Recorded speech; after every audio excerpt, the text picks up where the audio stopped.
भारत में भूमि अभिलेखों का डिजिटलीकरण। डिजिटल इंडिया भूमि अभिलेख आधुनिकीकरण कार्यक्रम DILRMP के तहत DILRMP केंद्रीय ग्रामीण विकास मंत्रालय द्वारा कार्यान्वित है। DILRMP 2016 में शुरू केंद्रीय क्षेत्र की योजना है। ये मेजर पॉइंट्स इसमें 94% गांव डिजिटलाइज्ड हैं। रिकॉर्ड ऑफ राइट्स एक कानूनी दस्तावेज होता है। इसमें भूमि व मालिक का विवरण होता है। मेजर कंपोनेंट्स भूमि अभिलेखों का कंप्यूटराइजेशन, सर्वेक्षण, पुनः सर्वेक्षण, रजिस्ट्रेशन होगा इसमें। इम्पोर्टेंस महत्व ग्रामीण क्षेत्रों में बेहतर ऋण वितरण, मुकदमेबाजी व भूमि विवादों में कमी आएगी। इंफ्रा डेवलपमेंट, रेवेन्यू जनरेशन, राजस्व में स्थानीय वृद्धि होगी। नीति निर्माण में दक्षता में वृद्धि होगी। धोखाधड़ी पर रोक लगेगी। कल्याणकारी योजनाओं से लाभ मिलेगा। करप्शन कंट्रोल होगा। बाधाएं पारंपरिक समस्याएं, लो डेटा संग्रह, कागजी कार्रवाई का बेमेल होना, रॉन्ग डेटा कलेक्शन, प्रशासन की सीमित दक्षता, राज्यों के बीच एकरूपता नहीं है, lack of coordination, digital gap, विश्वास संबंधी मुद्दे हैं।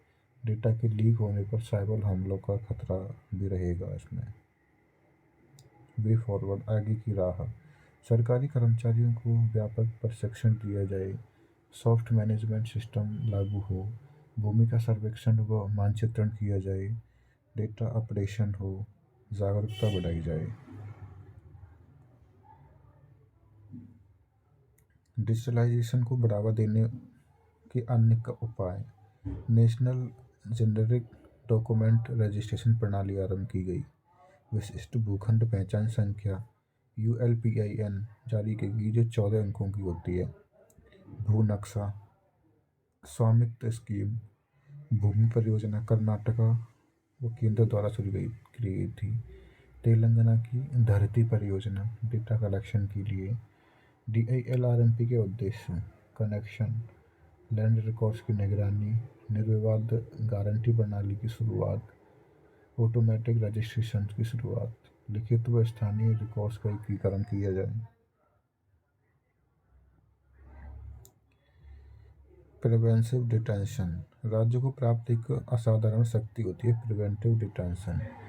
ये लोक व्यवस्था भंग होने पर लागू करी जाती है। अशोक कुमार वर्सेस दिल्ली प्रशासन 1982 से संबंधित है। ये प्रिवेंटिव डिटेंशन बिना मुकदमे की हिरासत में लिया जाता है व्यक्ति को। इसमें आर्टिकल 22(1) और 22(2) से सुरक्षा है। कर्म को करने से पहले व्यक्ति को रोकना या अपराध के लिए रोकना प्रिवेंटिव डिटेंशन कहलाता है। संबंधित मुद्दे कार्यकारी निरंकुशता बढ़ जाएगी।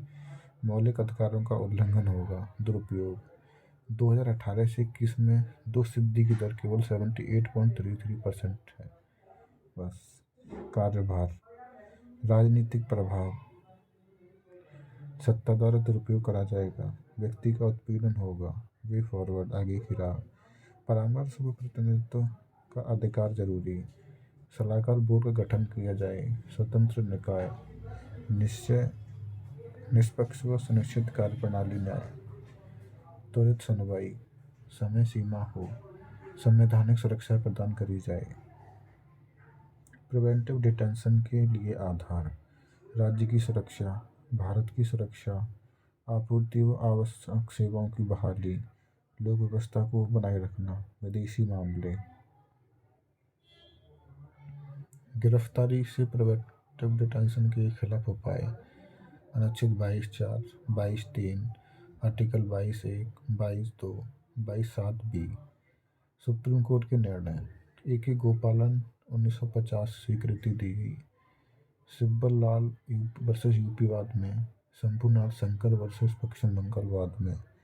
भारत में प्रिवेंटिव डिटेंशन का प्रावधान करने वाले कानून कोफे-पोसा 1974, टाडा 1985, मीसा 1971, 1978 मीसा को समाप्त कर दिया गया। प्रिवेंटिव डिटेंशन 1950, पोटा 2002।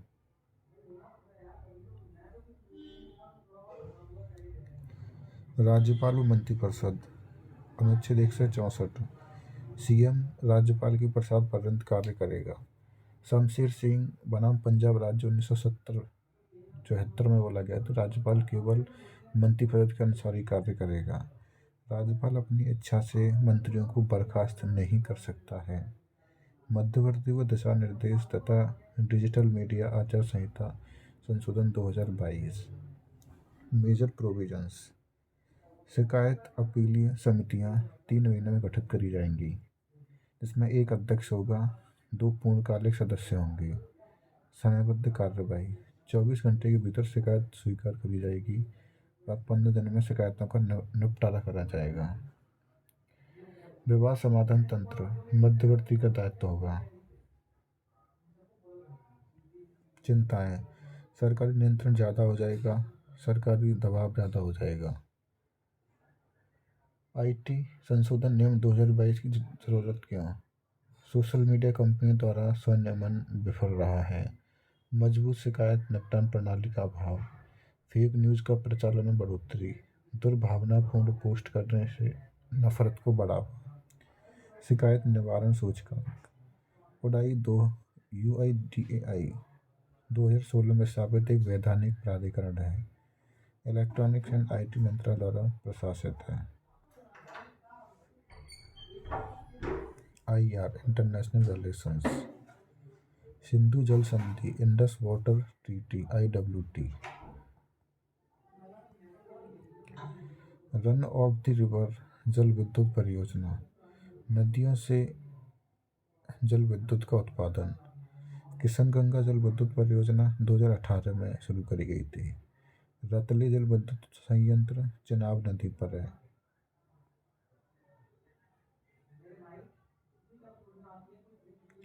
IWT 1960 में बनाई गई थी, भारत और पाकिस्तान के मध्य। चीन इसमें शामिल नहीं है। अलग होने का कोई प्रावधान नहीं है इससे। हस्ताक्षर करता भारत, पाकिस्तान और वर्ल्ड बैंक। वर्ल्ड बैंक इसमें तृतीय पक्ष करता था। जल शेयरिंग के लिए इम्पोर्टेंट अंतर्राष्ट्रीय सिद्धांत। कैंपियोल नियम, हार्मन सिद्धांत, प्लेन सिद्धांत, हेलेंस्की नियम 1996। जल साझाकरण। पूर्वी नदियाँ रावी, व्यास, सतलुज भारत को इसमें अधिकार पानी लेने का। पश्चिमी नदियों में सिंधु, झेलम, चिनाब पाकिस्तान को अधिकार है। Related issues. जल बंटवारे पर असंतोष। 80% जल पाकिस्तान को आवंटित। भारत की आपत्ति है इसमें। अस्पष्टता, परियोजना को विलंब, आपसी विश्वास की कमी, पर्याप्त डेटा शेयरिंग का अभाव। वेस्ट वर्ल्ड बैंक की सीमित भूमिका, कोई शक्ति नहीं है इसके पास। प्रभावी उपाय। UN वाटर कंजर्वेशन का अनुसमर्थन करना। सीमा पारी जल संसाधनों व संधारणीय उपयोग को सुनिश्चित करना। सीमा पारी नदियों के लिए वैश्विक मंच। पारदर्शी डेटा नीति को बढ़ावा, मैक्सिमम लाभ उठाना। भारत अफ्रीका रक्षा संबंध IADD। गुजरात में डिफेंस एक्सपो का आयोजन हुआ। अबाउट इसके बारे में। IADD 2020 में शुरू करी गई थी। आयोजन द्विवार्षिक होता है इसका।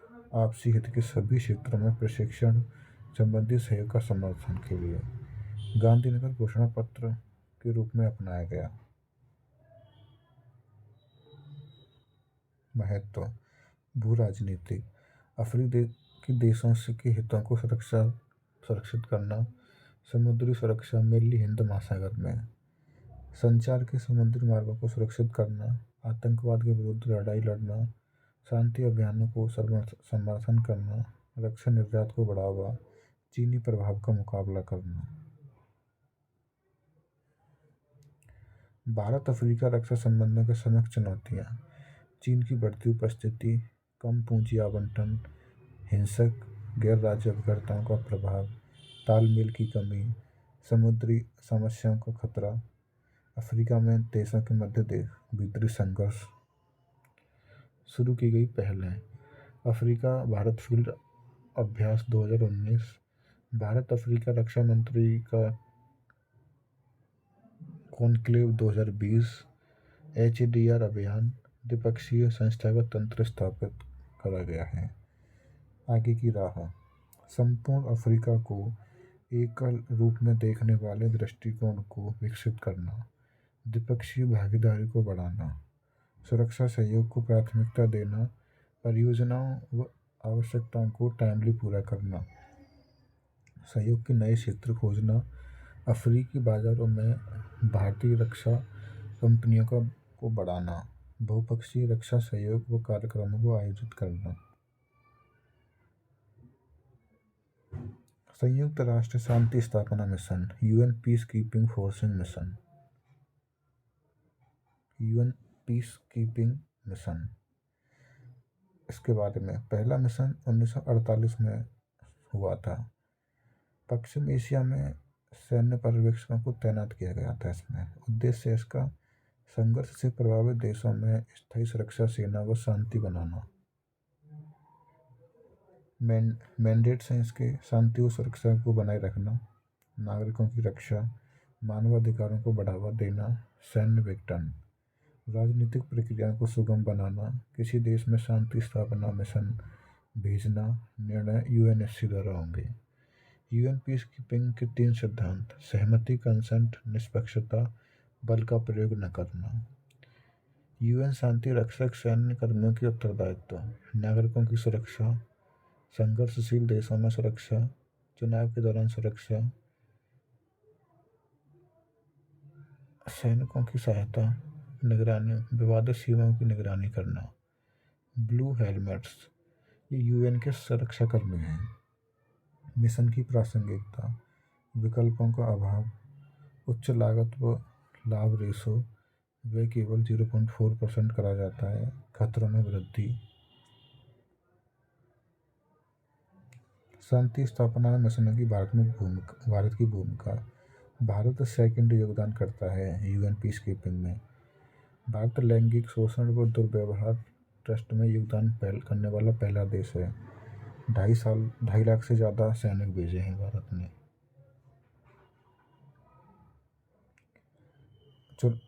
चैलेंजेस, संगठनात्मक चुनौतियाँ, गैर समावेशी विकासशील देशों की कोई भूमिका नहीं है, वित्त पोषण, अपर्याप्त शक्ति, निरर्थक मिशन, परिचालन संबंधी चुनौतियाँ, घटता अंतर्राज्यीय समर्थन, क्षेत्रीय संगठनों का उदय, सुरक्षा रिलेटेड इश्यूज।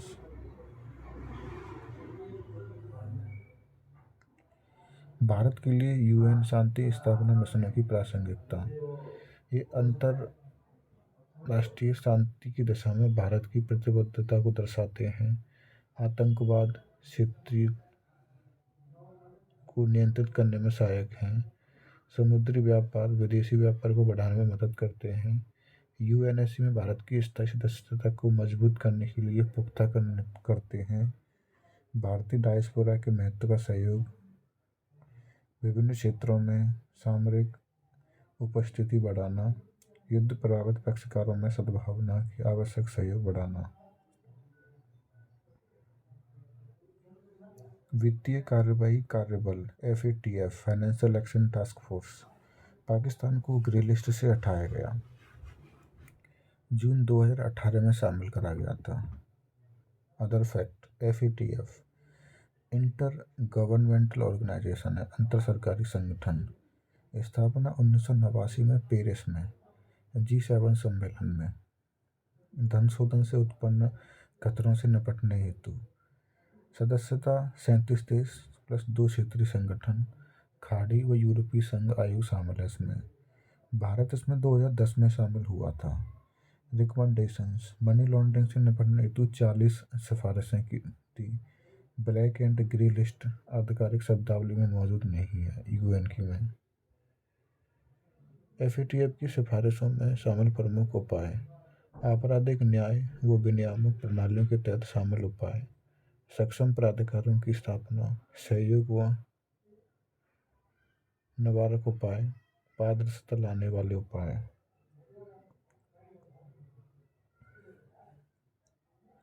FATF की कमियां, सूची निर्मित करने की व्यवस्था संबंधी कमियां, पारदर्शी वर्गीकरण की कमी, प्रभावशीलता का अभाव, शक्ति की राजनीति का एक साधन, अध्यक्षों के चयन पर चिंता, कार्यान्वयन रिलेटेड इश्यूज। एफएटीएफ गलत मार्कों का प्रयोग करता है। आगे की राह, ग्रे लिस्ट में और वर्गीकरण करना, जैसे कि डार्क ग्रे लिस्ट को भी शामिल किया जा सकता है।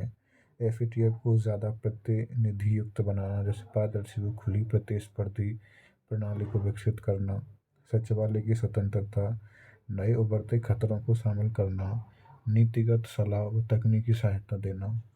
ग्रे लिस्ट, जिस देश पर निगरानी बढ़ा दी जाती है, जैसे मनी लॉन्ड्रिंग के मामले में।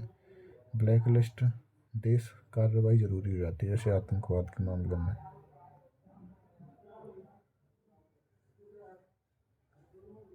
अंतर्राष्ट्रीय आपराधिक पुलिस संगठन इंटरपोल, 90वीं महासभा का आयोजन नई दिल्ली में संपन्न हुआ। कानून प्रवर्तन एजेंसी के लिए मेटावर्स लॉन्च किया गया। एनसीबी, नेशनल सेंट्रल ब्यूरो है ये। सीबीआई की एक शाखा है न्यू दिल्ली में। इसमें एक उपनिदेशक है, 2 सहायक निदेशक हैं। Other fact, metaverse media, meta, real time based त्रिआयामी 3D वर्चुअल वर्ल्ड है मेटा। इंटरपोल, अंतर सरकारी संगठन है, इसमें 195 देश सदस्य हैं। ये सदस्य देशों को अपराध व अपराधियों के लिए डेटा को साझाकरण व उसके प्रयोग में सक्षम बनाता है। महासचिवालय महासचिव की अध्यक्षता में कार्य करता है। मुख्यालय फ्रांस की लियोन में। प्रत्येक देश में इसका एनसीबी स्थापित है। भारत में यह गृह मंत्रालय के अधीन कार्य करता है। इंटरपोल द्वारा जारी नोटिस के प्रकार, रेड नोटिस गिरफ्तारी के लिए, ग्रीन नोटिस चेतावनी, ब्लैक नोटिस अज्ञातों की जानकारी के लिए, ऑरेंज नोटिस आसन्न खतरा, ब्लू नोटिस व्यक्ति की पहचान, येलो नोटिस गुमशुदा की पहचान। इंटरपोल स्पेशल नोटिस जिन पर प्रतिबंध आरोपित किए जाते हैं। इंटरपोल के सिद्धांत, संयुक्तता का सम्मान करना, संप्रभुता का, सतत व सक्रिय भागीदारी, मानवाधिकारों का सम्मान करना, निष्पक्षता बनाए रखना। संबंधित मुद्दे, प्रत्यर्पण, एक्सट्रेडिशन, इंटरपोल की कोई भूमिका नहीं। राजनीति से प्रेरित गिरफ्तारियां होती हैं, इसके द्वारा इस यूक्रेन के राजा की गिरफ्तारी हुई। इंटरपोल का संविधान, सदस्य देश मांगों का पालन करने के लिए बाध्य नहीं है। नेशनल सॉवरेंटी, करप्शन है बहुत ज़्यादा।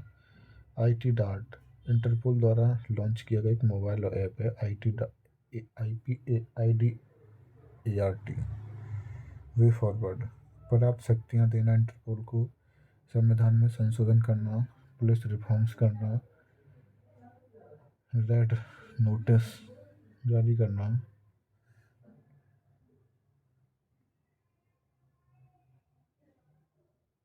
शरणार्थी अधिकार देना।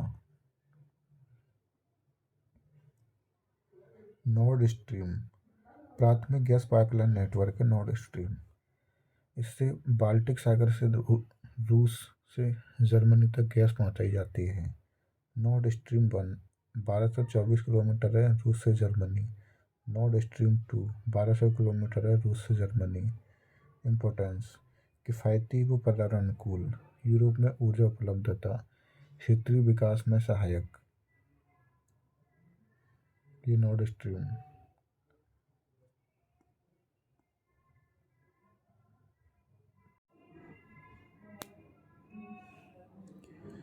इकोनॉमी, केंद्रीय बैंक, डिजिटल मुद्रा CBDC, कंसेप्ट नोट भी जारी किया गया। फैक्ट, CBDC एक डिजिटल रुपया है। ये CBDC खुदरा सभी के लिए, CBDC थोक ओनली वित्तीय संसाधनों के लिए, संस्थानों के लिए। RBI एक्ट 1934 में अमेंडमेंट हुआ। ई-रुपये को टोकन आधारित बनाया जा सकता है। में ट्रांजैक्शन रिकॉर्ड रखना अनिवार्य होगा। कंट्रोल्ड प्राइवेसी डॉक्ट्रिन में भी अप्लाई हो सकता है इसमें।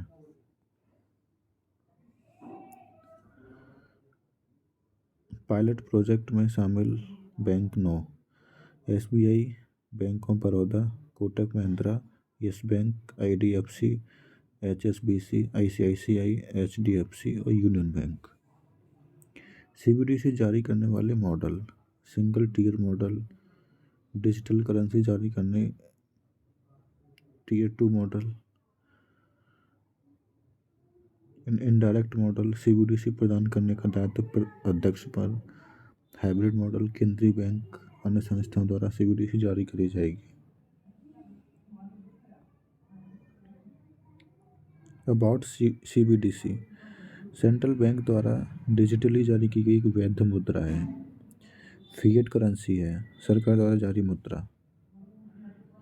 CBDC शुरू करने के पीछे तर्क: भौतिक नकदी के प्रबंधन से जुड़ी लागत में कमी करना, पर्यावरणीय, सामाजिक व प्रशासनिक लागतें कम करना, नोट छापने की लागत ज़्यादा, समथिंग 4900 करोड़ रुपए आती है, परिचालन लागत, छपाई, भंडारण, परिवहन में कमी, डिजिटलाइजेशन को बढ़ावा, भुगतान में प्रतिस्पर्धा, दक्षता व नवीनीकरण लाने में सहायता, पारदर्शिता को बढ़ावा। स्मार्ट कॉन्ट्रैक्ट्स: सीमा पार लेन देन में सुधार के लिए CBDC के उपयोग की संभावना की तलाश, क्रिप्टो करेंसी के बजाय राष्ट्रीय मुद्रा में आम आदमी के विश्वास को बनाए रखना। ये स्थिर डिजिटल मुद्रा की नियंत्रण को पूरा कर सकती है। CBDC की विशेषताएं: इसका मूल्य निश्चित होगा, इसमें फंजिबल लीगल टेंडर की विशेषता है, लेजर टेक्नोलॉजी पर आधारित है, संप्रभु मुद्रा है, देनदारी के रूप में है, बैंक खाता अनिवार्य नहीं होगा इसमें।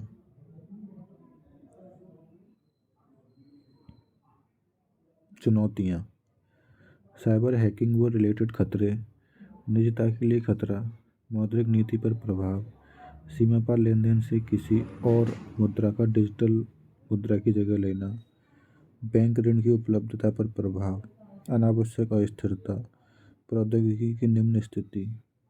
आगे की राह: मजबूत विनियामकी फ्रेमवर्क बनाना जरूरी है, वित्तीय बाजारों की रक्षा जरूरी, वित्तीय साक्षरता पर पर्याप्त ध्यान दिया जाए, निजता को सुनिश्चित करना, BIS के सिद्धांतों का पालन करना, AML CFT के अनुपालन को सुनिश्चित करना। कमोडिटी मनी: सोने चांदी से प्राप्त होने वाली अंतर्निहित मुद्राओं बोलते हैं कमोडिटी मनी। प्रिजर्वेटिव मनी: भौतिक वस्तु द्वारा समर्थित, सरकार द्वारा जारी होती है ये।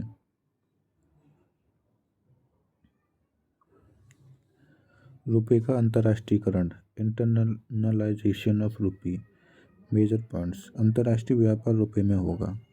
अंतर्राष्ट्रीय मुद्रा: तारापुर समिति कहता है कि ऐसी मुद्रा जिसका उपयोग व्यापक रूप से अंतर्राष्ट्रीय लेन देन में हो अंतर्राष्ट्रीय मुद्रा कहलाती है।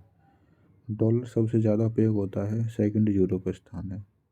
इनवॉइसिंग: आयात निर्यात बिल को बनाते समय रकम को डॉलर में दर्शाना इनवॉइसिंग कहलाती है।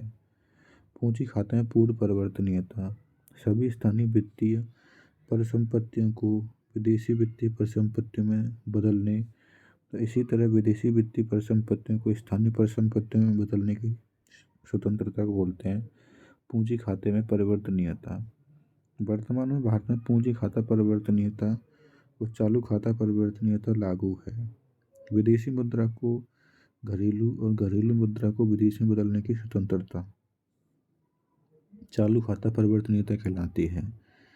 रुपये के अंतर्राष्ट्रीयकरण को प्रोत्साहित करने की गतिविधियाँ: अनिवासी भारतीयों को देनदारियाँ भुगतान में स्वतंत्रता मिलेगी, सीमा पर लेन देन का रसीदों व निपटान हेतु रुपये में उपयोग बढ़ोतरी होगी, अनिवासियों को पैसा रखने की आज़ादी होगी। शुरू की गई पहलें: फेरा एंड फेमा कार्य एक्सपोर्ट व पूंजी को बढ़ाना।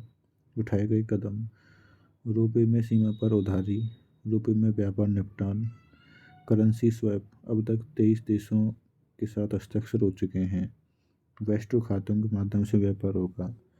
रुपये के अंतर्राष्ट्रीयकरण के लाभ: व्यापार के लिए विदेशी मुद्रा पर निर्भरता में कमी आएगी। बीओपी संतुलन होगा, थोपी लागत को कम करेगा, सीमा पर व्यापार में आसानी होगी।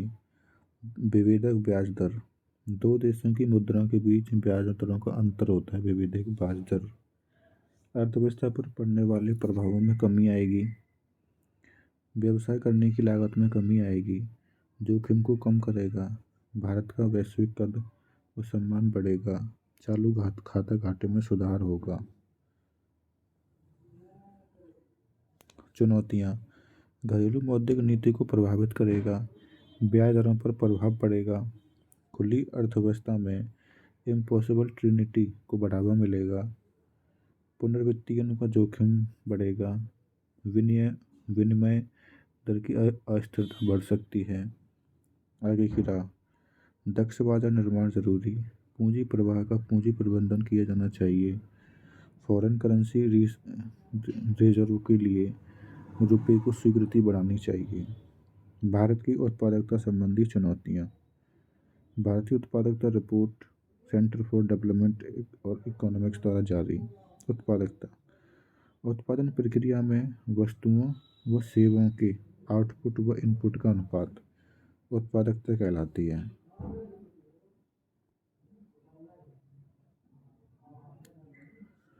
उत्पादकता का महत्व, आर्थिक वृद्धि की संचालक। उत्पादकता में वृद्धि सबके लिए लाभदायक है। कामगारों को ज़्यादा वेतन, निवेश के ज़्यादा अवसर, सरकार को अधिक राजस्व मिलेगा। बेहतर कंपटीशन, व्यापार प्रदर्शन, बेहतर नीति निर्माण, वैश्विक मूल्य श्रृंखला में सहभागिता, संधारणीय विकास लक्ष्यों की पुनः प्राप्ति होगी।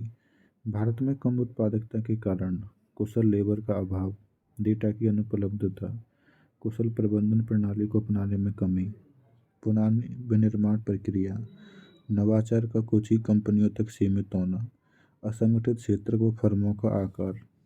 उत्पादकता के अलग अलग निर्धारक, अर्थव्यवस्था का खुलापन, एफडीआई, आईसीटीयूज, गुणवत्तापूर्ण शिक्षा, बेहतर स्वास्थ्य देखभाल, श्रम की कुशलता, बेहतर बुनियादी ढांचा, वित्त की उपलब्धता।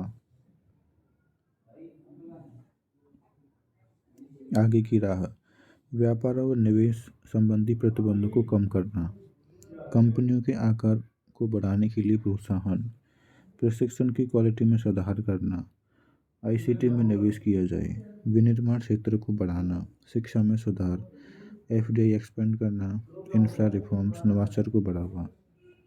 श्रम उत्पादकता, लेबर प्रोडक्टिविटी, कामगारों की संख्या अपॉन प्रति घंटे काम करने पर आउटपुट का अनुपात। आउटपुट उत्पादन का मापन जीडीपी से किया जाता है, जो नागरिकों के जीवन स्तर का मापन है। शुरू की गई पहलें, डेडिकेटेड फ्रेट कॉरिडोर, राष्ट्रीय पाइपलाइन, PM Gati Shakti, skill India mission, make in India, digital India, Amrit mission. उत्पादकता में गिरावट के प्रभाव, अलग अलग क्षेत्रों की असमान वृद्धि, परियोजनाओं में अक्षमता बढ़ाता है। कार्यबल क्षमता से कम उपयोग, वेतन में कमी, मुनाफे में गिरावट।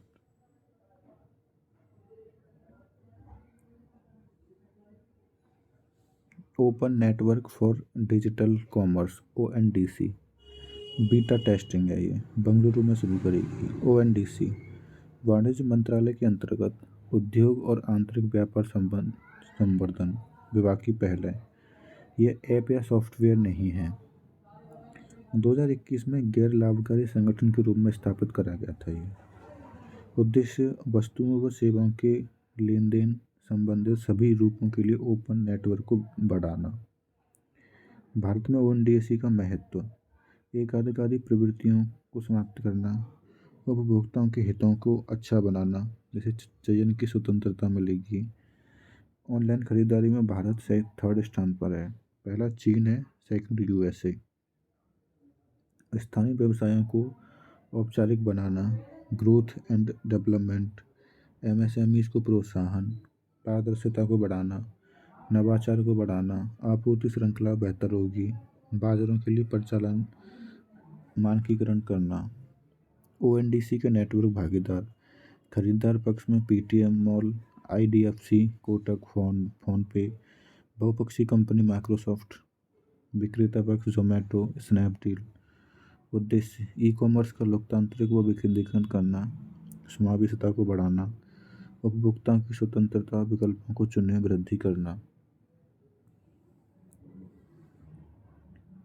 चुनौतियाँ: शिकायत निवारण, स्पष्टता की कमी, कॉम्पेलेबिलिटी एंड इंटरऑपरेबिलिटी में कठिनाइयाँ, privacy and security related problems, बड़ी कंपनियों से प्रतिस्पर्धा। वे फॉरवर्ड: तकनीकी सहायता प्रदान करना, व्यक्तिगत डेटा का न्यूनतम संग्रह, मजबूत स्टार्टअप परिवेश का निर्माण, उपभोक्ताओं के बीच विश्वास कायम करना, स्थान विशेष के उपायों के बीच प्रोत्साहन करना। नोबेल पुरस्कार 2022 चिकित्सा, भौतिकी और रसायन में घोषणा करी गई।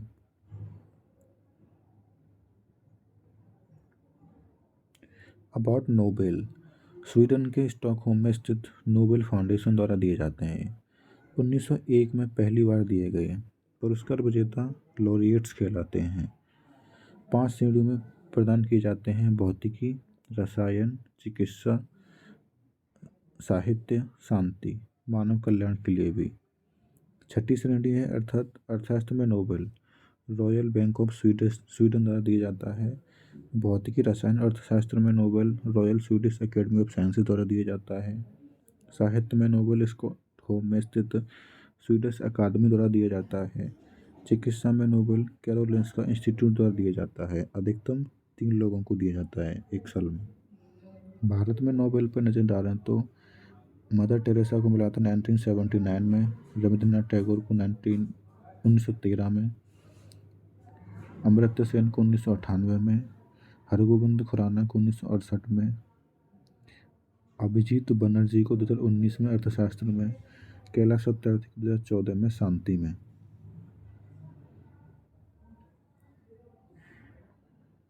अर्थशास्त्र के लिए नोबेल 2022 यूएसए के 3 अर्थशास्त्रियों को मिला: Ben L बर्नाके, Douglas W diamond और फिलिप एच डाइबबिंग। अर्थव्यवस्था में बैंकों की भूमिका को समझाने के लिए मिला है। महत्व: विशेष रूप से वित्तीय संकट के समय अर्थव्यवस्था में बैंकों की भूमिका बताने के लिए कि कैसे बैंक बर्बाद होने से बच सकता है, कैसे वित्तीय बाजार को रेगुलेट किया जा सकता है। बैंक रन: बैंक के अस्तित्व के बारे में संशय की स्थिति में जमाकर्ता अपने धन को निकाल लेते हैं। भारत में जमा बीमा शुरुआत 1962 में, मैक्सिमम 5 लाख तक है इसमें। डिजिटल बैंक यूनिट्स 75 को स्थापित करा गया। 11 सार्वजनिक बैंक व 12 निजी और काफ़ी हैं। डीबीयू एक विशिष्ट फिक्स्ड पॉइंट बिजनेस यूनिट या हब है। ये भौतिक रूप से उपस्थित होते हैं। स्व सहायता क्षेत्र है। डिजिटल सहायता क्षेत्र आरबीआई के एसोसिएशन के रूप में स्थापित। आरबीआई से अनुमति जरूरी नहीं है लेकिन इनको स्थापित करने के लिए। डीबीयू का महत्व: डिजिटल वित्तीय साक्षरता को बढ़ाना, डिजिटल बैंकिंग को बढ़ाना, वित्तीय समावेशन में सुधार करना, मजबूत व सुरक्षित बैंकिंग प्रणाली का निर्माण करना, नवाचार को बढ़ावा, डिजिटल इकोनॉमी मजबूत बनेगी। अन्य लाभ: नकद जमा व निकासी की सुविधा 24 घंटे 7 दिन रहेगी। उत्पादों व सेवाओं का ज़्यादा निजीकरण होगा, पारदर्शिता को बढ़ावा मिलेगा। सीमाएं: लोगों के बीच जागरूकता की कमी, डिजिटल कनेक्टिविटी का अभाव, साइबर अटैक, सॉफ्टवेयर का विकास जरूरी होना चाहिए, प्राइवेसी खतरा, फिशिंग, धोखेबाजी। विशेषताएं: 24 घंटे सप्लाई, ग्राहकों को किफ़ायती सुविधा पहुंचाने में सक्षम, सेल्फ सर्विस का विकल्प, कुशल कागज रहित सुरक्षित परिवेश का निर्माण, fast and furious. Poverty and shared prosperity 2022 ये वर्ल्ड बैंक ने रिपोर्ट जारी करी है। मेजर पॉइंट: कोविड के कारण गरीबी में वृद्धि हुई है। 9.3% की गरीबी 2019 में। दुनिया में 47% आबादी गरीब है। 2020 में आय में 4% की गिरावट देखी गई है। असमान रिकवरी है। इंडिया, गरीबी में वृद्धि 5.6 करोड़ से ज़्यादा की वृद्धि। डिजिटल कैश ट्रांसफर की मदद से भारत 85% ग्रामीण परिवारों व 69% शहरी परिवारों को भोजन देने में कामयाब रहा। मनरेगा इम्पोर्टेंट योजना साबित हुई। जॉब लॉस में 77% की कमी देखी गई। संचालित योजनाएं: रोजगार व आजीविका, दीनदयाल उपाध्याय योजना, पीएमकेवी, स्वास्थ्य व पोषण, आयुष्मान भारत, पोषण अभियान, पीडीएस प्रणाली, सामाजिक सुरक्षा, पीएमजेवाईवाई 2 लाख तक, पीएम सुरक्षा बीमा 2 लाख तक, पीएम योगी मानधन, कोविड के प्रभाव से निपटने के लिए PM cares, PM Svanidhi, micro credit. आगे की राह: सरकार धन को सब्सिडी के बजाय गरीब व कमजोर समूहों को लक्षित सहायता पर खर्च करे। सार्वजनिक क्षेत्रों में ऐसे निवेश को बढ़ाया जाए जो दीर्घकालिक विकास का समर्थन करें। राजकोषीय नीति में सुधार किया जाए, राजस्व संग्रह किया जाए। चरम गरीबी: प्रतिदिन $2.15 से भी कम जीवन यापन। गरीबी: प्रतिदिन $6.85 से भी कम जीवन यापन। निर्धनता उन्मूलन सूचकांक: तेंदुलकर समिति 2009। मासिक प्रति व्यक्ति उपभोग का निर्धारण: रंगराजन समिति 2014, अलग समिति 1989, लकड़वाला समिति 1993। भारत में बढ़ती गरीबी के कारण कोविड-19 का प्रभाव, सीमित वित्तीय क्षमता, अकुशल वित्त प्रणाली और अनौपचारिकता का उच्च स्तर, बढ़ती भोजन की ऊर्जा की मांग, कीमतें।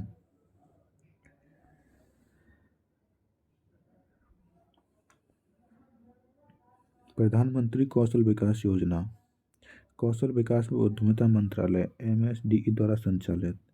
2 प्रमुख घटक: केंद्र प्रायोजित, केंद्र प्लस राज्य प्रायोजित। पीएमकेवीवाई का उद्देश्य: कौशल प्रशिक्षण प्रदान करना। तीसरे चरण में संचालित 2021 में। पीएमकेवीवाई 3.0 के प्रमुख उद्देश्य: संपूर्ण देश में 8 लाख युवाओं को रोजगार का लाभ देना, कौशल प्रशिक्षण पत्र के लिए युवाओं को सहयोग देना, संधारणीय कौशल केंद्रों को बढ़ावा देना। योजना के सकारात्मक प्रभाव: प्रायर लर्निंग को स्वीकृति प्रदान करना, वेतन प्रशिक्षकों को औसत मासिक वेतन 15% की वृद्धि होगी, वर्तमान नौकरी से संबंधित कार्यक्षमता में सुधार होगा, रोजगार में बदलाव होगा। चुनौतियाँ: धन का उपयोग न होना। 2021-22 में 72% धन का उपयोग हुआ केवल। कम प्लेसमेंट, 4 लाख लोगों में से ओनली 8% को नौकरी मिली।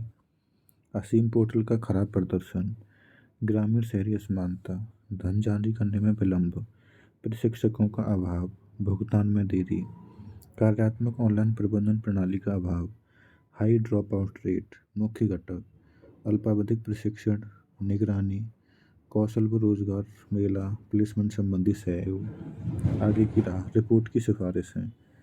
नियमित निगरानी व सतत कार्रवाई जरूरी है। परमाणु प्रक्रिया को ज़्यादा पारदर्शी बनाया जाए। असीम पोर्टल का पर पंजीकृत नियोक्ताओं को बढ़ोतरी की जानी चाहिए। कोऑर्डिनेशन की आवश्यकता है। उद्योगों के कौशल प्रशिक्षण को बढ़ावा मिले। पाठ्यक्रम में लचीलेपन को बढ़ावा मिले, एनकरेजमेंट हो।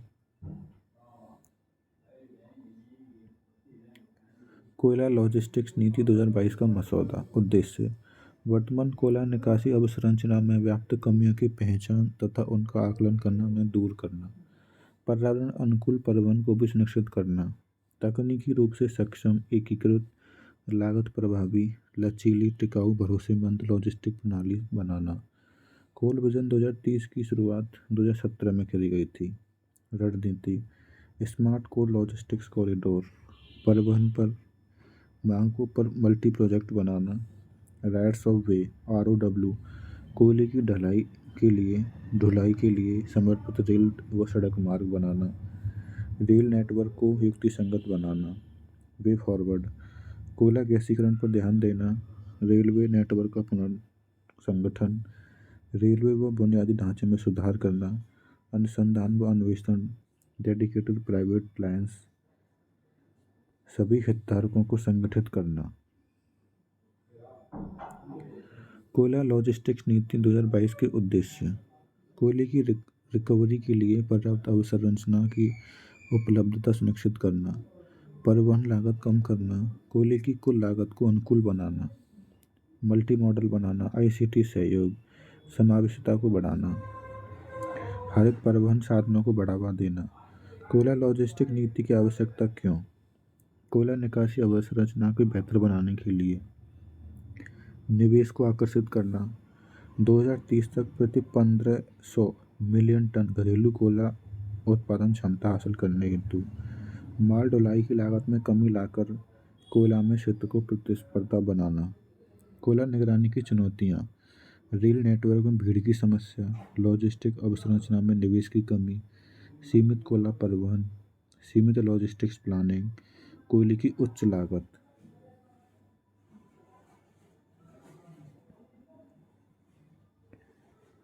एक राष्ट्र एक उर्वरक ONOF, रसायन व उर्वरक मंत्रालय द्वारा शुरू। अबाउट ONOF, उद्देश्य देश में भारत ब्रांड नाम के उर्वरकों का विपणन करना, इसमें यूरिया, DAP, MOP, NPK। उर्वरक उद्योग देश के 8 कोर उद्योगों में से एक है। भारत में उर्वरक सब्सिडी केंद्रीय योजना है। DBT का उपयोग 2018 से करा जा रहा है। भारत में उर्वरक क्षेत्र रिलेटेड मुद्दे, उच्च वित्तीय भार, बड़ी मात्रा में राजकोषीय सब्सिडी, 0.73 लाख करोड़ की सब्सिडी दी जाती है। 1 लाख करोड़ की सब्सिडी। उर्वरक क्षेत्र की आयात पर निर्भरता, 30% आयात करा जाता है। 55 मिलियन टन की खपत है। ज़्यादा उर्वरक का पारिस्थितिकी पर नेगेटिव प्रभाव पड़ता है। GHG का भारी उत्सर्जन, अत्यधिक विनियमन, 24% की खपत अपेक्षाकृत अधिक धनी किसानों द्वारा। निजी क्षेत्रकों के लिए सीमाएं। फैक्ट, चीन के बाद भारत उर्वरक का प्रयोग करने वाला दूसरा सबसे बड़ा देश है और तीसरा सबसे बड़ा उत्पादक है। आगे की राह, मुद्रास्फीति को समायोजित करना, एकीकृत पादप पोषण प्रबंधन विधेयक 2022, जागरूकता, DBT, डायरेक्ट बेनिफिट ट्रांसफर, न्यूनतम समर्थन मूल्य MSP, आर्थिक मामलों की मंत्रिमंडलीय समिति द्वारा घोषणा करी गई। गेहूं सहित 6 रबी फसलों के लिए घोषणा। फैक्ट, MSP को कम से कम 1.5 गुना करने की घोषणा। MSP प्रणाली 1966-67 में गेहूं के लिए आरंभ करी गई थी। सरसों पर रेपसीड के MSP में वृद्धि हुई है। MSP CACP की सिफारिशों पर वर्ष में 2 बार लागू करी जाती है। स्वामीनाथन समिति इम्पोर्टेंट है इसमें। MSP से संबंधित समस्याएं, खरीद, समय पर खरीद केंद्रों की स्थापना न होना, राज्यों के बीच असमानता। 2021 में पंजाब में 95% से अधिक लोगों को लाभ मिला, वहीं यूपी में ओनली 3.6% को ही। पारिस्थितिक, भूजल में गिरावट व लवणता की समस्याएं, राजकोषीय बोझ, 30% भार केंद्र सरकार पर, बिचौलिए, मुद्रास्फीति लक्ष्यीकरण में समस्या, 15 आधार अंकों की वृद्धि, भारत में कृषि निर्यात की प्रतिस्पर्धा का बहुत कम होना, किसानों की आय में बढ़ोतरी होगी। MSP का महत्व, खाद्यान्न उपलब्धता को बढ़ावा मिलेगा, बफर स्टॉक का निर्माण होगा, उत्पादन को प्रोत्साहन मिलेगा, किसानों को आवश्यक सहयोग मिलेगा, उतार चढ़ाव को रोकना।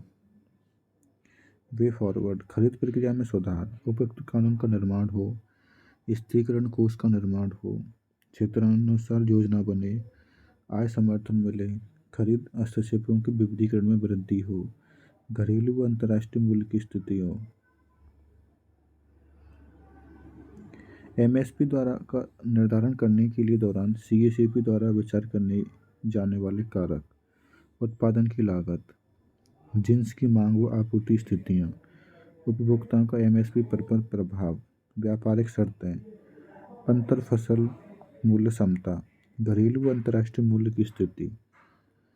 A2 सभी नकद प्लस अन्य व्यय शामिल। A2 प्लस FL वास्तविक लागत प्लस अवैतनिक पारिवारिक श्रम। C2 A2 प्लस FL शामिल। MSP के अंतर्गत शामिल फसलें। 7 प्रकार के अनाज: धान, गेहूँ, मक्का, बाजरा, ज्वार, रागी, जौ। 5 प्रकार की दालें: चना, अरहर, उड़द, मसूर, मूंग। 4 वाणिज्यिक फसलें: कपास, गन्ना, खोपरा, जूट। 7 प्रकार के तिलहन: सरसों, मूंगफली, सोयाबीन, तिल, सूरजमुखी, कुसुम। पूर्वोत्तर क्षेत्र का विकास। PM डिवाइन योजना शुरू करी गई। घोषणा 2022-23 के बजट में। उद्देश्य पूर्वोत्तर क्षेत्र में विकास अंतराल को दूर करना। उत्तर पूर्वी क्षेत्रीय विकास मंत्रालय द्वारा लागू। 6600 करोड़ रुपए का फंड अलॉटेड करा गया 4 वर्षों के लिए। NER डिस्ट्रिक्ट सूचकांक का प्रयोग। पूर्वोत्तर क्षेत्र के विकास का महत्व। भूसामरिक स्थिति अंतर्राष्ट्रीय व्यापार में सहायक है। कृषि व्यापार की व्यापक समानता। एक्ट ईस्ट नीति की सफलता के लिए। अप्रयुक्त संसाधन। इनपुट बाजार के लिए शक्तिशाली होना। विकास के मार्ग में आने वाली चुनौतियाँ। भू राजनीतिक कारक। गैर कानूनी गतिविधियाँ जैसे म्यांमार में तख्ता पलट। जटिल भूभाग 70% भाग पहाड़ी क्षेत्र है। अनौपचारिक अर्थव्यवस्था, नशीले पदार्थों का व्यापार, अवैध शिकार। इंफ्रा से रिलेटेड समस्याएं, निवेश का कम होना, सामाजिक अशांति, सशस्त्र विद्रोह, सीमा पर प्रवासन, निर्जातीय संबंधी, सामाजिक पर्यावरणीय संकट और कारक। आगे की राह। सामाजिक सशक्तिकरण, माइक्रो फाइनेंसिंग, आजीविका, आर्थिक सशक्तिकरण, ग्रामीण विकास को बढ़ावा, सहभागिता का विकास, रीजनल फोरम जैसे आसियान, बिम्स्टेक, लोगों की सहमति बनाई जाए। पूर्वोत्तर क्षेत्र में 8 राज्य शामिल हैं: अरुणाचल प्रदेश, असम, मणिपुर, मेघालय, मिजोरम, नागालैंड, सिक्किम और त्रिपुरा। भारत के कुल भूभाग का 8% हिस्सा कवर करते हैं। जल विद्युत क्षमता का 40% विद्यमान है। PM डिवाइन के उद्देश्य। सामाजिक विकास से संबंधित परियोजनाओं को बढ़ावा देना, विकास संबंधी अंतरालों को मिटाना, आजीविका से संबंधित गतिविधियों को आसान बनाना, इंफ्रा के लिए वित्त प्रदान करना। NER के विकास के लिए उठाए गए कदम। पूर्वोत्तर विशेष अवसंरचना विकास कोष NLCPR योजना इंफ्रा की कमियों को मिटाने के लिए। त्वरित सड़क परिवहन का कार्यक्रम, उदीयमान कॉरिडोर, पूर्वोत्तर विकास के लिए फोरम, पूर्वोत्तर venture fund. NER north east region से संबद्ध लाभदायक कारक। अंग्रेजी में उच्च प्रवृत्ता, प्रकृति विशिष्ट पर्यटन, अत्यधिक साक्षर कार्यबल, बांस उत्पादन को बढ़ावा, पर्यावरण अनुकूल है, अधिक महिलाएं, ताजे फल व सब्जियों की बढ़ती डिमांड।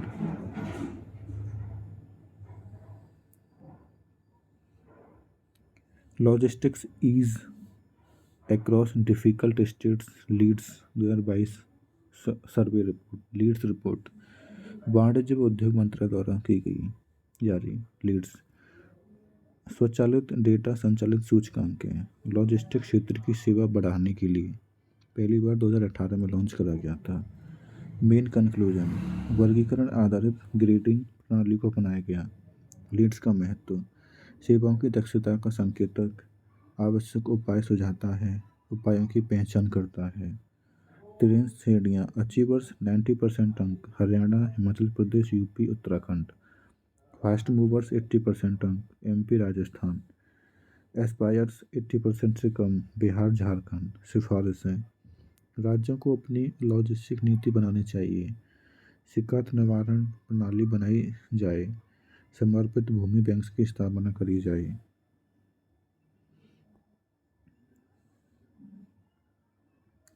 India green GDP। हरित GDP गणना में शामिल पर्यावरणीय शरण, प्राकृतिक संसाधनों का ह्रास, पर्यावरण की बचत, इसमें कार्बन उत्सर्जन लागत, अपशिष्ट सृजन की अवसर लागत व प्राकृतिक संसाधनों की कमी की समायोजित बचत शामिल है। यूएन में 1993 में पहली बार जीडीपी, हरित जीडीपी का विचार किया गया था। 1993 में लाभ देश की समृद्धि संबंधी उत्पादकता आकांक्षाओं पर पर्यावरण संरक्षण के बीच संतुलन बनाता है। नीति निर्माण में मदद।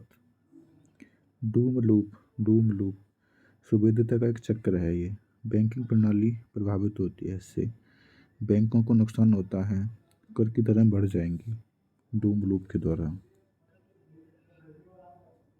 Standard operating procedure SOP for the inter operate regulatory sandbox IORS, inter regulatory technical group IRTG द्वारा तैयार। CB, IRDAI, IFSCA, PFRDA के प्रतिनिधि शामिल हैं इसमें। मेन फीचर्स: उत्पाद की प्रमुख विशेषता विनियामक के प्रभाव को निर्धारित करेगी। परिसंपत्ति पुनर्निर्माण कंपनियां ARCs। मेन गाइडलाइंस: 1000 करोड़ रुपए वाली कंपनी को कार्य करने की अनुमति मिलेगी। न्यूनतम पूंजी की आवश्यकता को 100 से 300 करोड़ किया गया। अबाउट ARCs: गठन नरसंबंध समिति सेकेंड की सिफारिशों के आधार पर। सरफेसी एक्ट 2002 की धारा 3 के तहत पंजीकृत हैं। इन्हें RBI NEFC के रूप में विनियमित करता है। ऋण वसूली प्राधिकरण डेब्ट recovery tribunals DRTs। Delhi, Chennai, Mumbai में पीठें गठित करी गईं बड़ी धनराशि पर ध्यान केंद्रित करने के लिए। महत्व: अबाउट DRTs उद्देश्य बैंकों व वित्तीय संस्थानों के बकाया ऋणों पर शीघ्र निर्णय लेना व उनकी वसूली करवाना। दायर मामलों की सुनवाई करना। वर्तमान में 39 DRTs एंड 5 DRATs कार्यरत हैं। दक्ष पोर्टल RBI द्वारा शुरू करा गया है। Web based end to end work flow app निगरानी के लिए। निर्बाध संचार निरीक्षण योजना निष्पादन साइबर घटना की रिपोर्टिंग करेगा। स्टार्टअप्स के लिए क्रेडिट गारंटी योजना उद्योग संवर्धन और आंतरिक विभाग द्वारा शुरू करी गई है। उद्देश्य स्टार्टअप के लिए ऋण प्रदान करना। स्थापना 2016 में स्टार्टअप्स इंडिया योजना के तहत क्रेडिट गारंटी कवर अम्ब्रेला आधारित होगा। संचालन नेशनल क्रेडिट गारंटी स्कीम करेगी। देश में अब तक 75,000 प्लस स्टार्टअप्स स्टार्ट किए गए हैं। भारत दुनिया का तीसरा स्टार्टअप देश है। 7.46 लाख हेक्टेयर दिए। QCI की रजत जयंती मनाई गई। सोसाइटी पंजीकरण एक्ट 1980 के तहत गैर लाभकारी संगठन है QCI। स्वायत्त निकाय है। स्थापना 1997 में। वाणिज्य व उद्योग मंत्रालय द्वारा DPIIT के अधीन है। ये प्रधानमंत्री द्वारा इसके अध्यक्ष की नियुक्ति करी जाती है। बिजनेस 20 DPIIT प्लस CCI द्वारा शुरू। अबाउट B20 2010 में स्थापित वैश्विक व्यापार समुदाय के साथ आधिकारिक मंच है। गोल प्राथमिकताओं पर ठोस कार्रवाई योग्य नीतिगत सिफारिशें देना। कोडेक्स एलिमेंटरीज कमीशन CAC जायफल, केसर व मिर्च के लिए गुणवत्ता मानकों की सिफारिशें करी गईं। कोडेक्स एलिमेंट्रिक्स अंतर्राष्ट्रीय खाद्य मानक दिशा निर्देश व व्यवहार संहिताओं का संग्रह। व्यापार बाधाओं को दूर करने में मदद करता है। FAO के लिए उत्तरदायी निकाय है। अध्यक्षता भारत द्वारा। PPP रूट 16 रेलवे स्टेशनों के लिए सरकारी प्लस निजी कंपनियों के बीच कॉन्ट्रैक्ट किया जाएगा। PPP में मॉडल में शामिल डिजाइन, स्वामित्व, निर्माण, परिचालन, हस्तांतरण, परिचालन व रखरखाव। PPP से लाभ परियोजना लागत वसूली में हेल्प, प्रतियोगिता व दक्षता को बढ़ावा। चुनौतियाँ भूमि अधिग्रहण में देरी, निविदाएं अधिकतर व्यवहारिक, विवाद समाधान प्रक्रिया प्रभावी, वैश्विक मानकों के अनुरूप नहीं। भारत सीरीज वाहन से संबंधित है। ये वाहनों का नंबर मिलेगा। साख मंत्रालय। Postal index number, pin code बोलते हैं जिसको, स्वर्ण जयंती मनाई गई इसकी। जिप कोड या एरिया कोड भी जिसको बोलते हैं, पहली बार 15 अगस्त 1972 को पेश करा गया था। 6 अंकों का कोड होता है। भारत कुल 9 डाक क्षेत्रों में विभाजित है। 8+1, 8 1 सेना के लिए है। पिन नंबर ये होता है 010001। 1 इसमें रीजन इन इंडिया बताता है। फिर ये सेकंड वाला 1 सब रीजन इन इंडिया बताता है। थर्ड वाला 0 सॉर्टिंग डिस्ट्रिक्ट बताता है। फिर ये वाला 5 चौथे नंबर वाला 0 और ये वाला 1 पोस्ट ऑफिस बताता है।